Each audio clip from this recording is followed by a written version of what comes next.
Shalom Aleichem, dear brothers and sisters. I'm making this video in a response to a debate I saw between Hamza and David. Hamza being a Muslim, David, I'm not sure, I think he's a Christian, but I'm not sure. So the question posed was like this. David was claiming that the two attributes of God in the Quran, which are that He is all-sufficient and that He is merciful, these two attributes cannot coexist simultaneously. And the proof that he was using is that God cannot be merciful before the creation. I mean, since there's no creation, no humans to be merciful to, therefore God cannot be merciful at that time.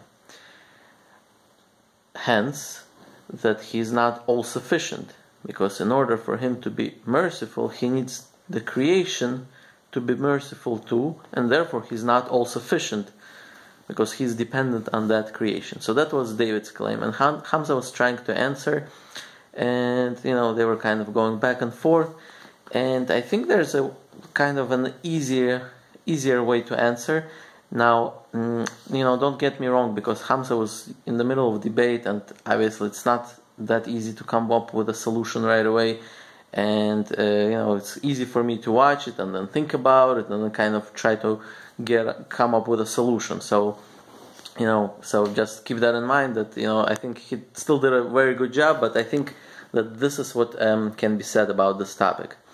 So the fact that God made the creation, it means that He had the ability to create, right? So the fact that God created is what gives Him the ability of being all-sufficient, and this does not contradict being all-merciful. Why?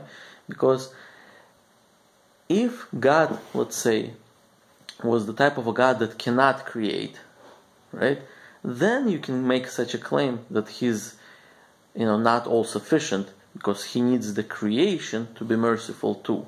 But since without the creation He cannot be all-merciful, and therefore, but since God can create, so therefore He is all-sufficient. He is able to create and be merciful to that creation.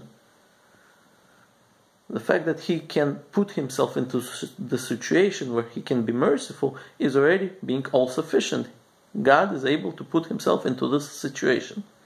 And that's one point. And second point I want to make is that I'm not sure if David was a Christian or not, but in fact, as a Jew, I can say that these attributes do exist in the Torah when it comes to God. I'm not sure if you read it in Hebrew for sure they are. Maybe in the translations they get lost in the translation.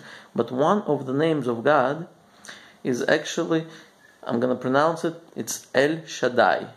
Blessed be His name. So the word Shaddai, it's spelled Shin Daled Yun, in Hebrew literally means the sufficient, like the one who's sufficient. Dai in Hebrew means enough, and Shem means the one that. So it's the one that has enough. So God is self-sufficient according to the Torah, and obviously He's a merciful God. There's a verse in the Torah that says Rachum v'Chanun. Rachum means merciful. Chanun also merciful. So I hope that clarifies. From the Jewish perspective, there's for sure no problem between these two attributes. God is all-merciful and God is sufficient. And again, why does that not contradict? Because the fact that God can create a creation and put Himself in a situation where He becomes all-merciful, that makes Him sufficient. That makes Him all-sufficient. And in fact, that's one of the reasons the Jewish mystics explain that why God created the creation. In order to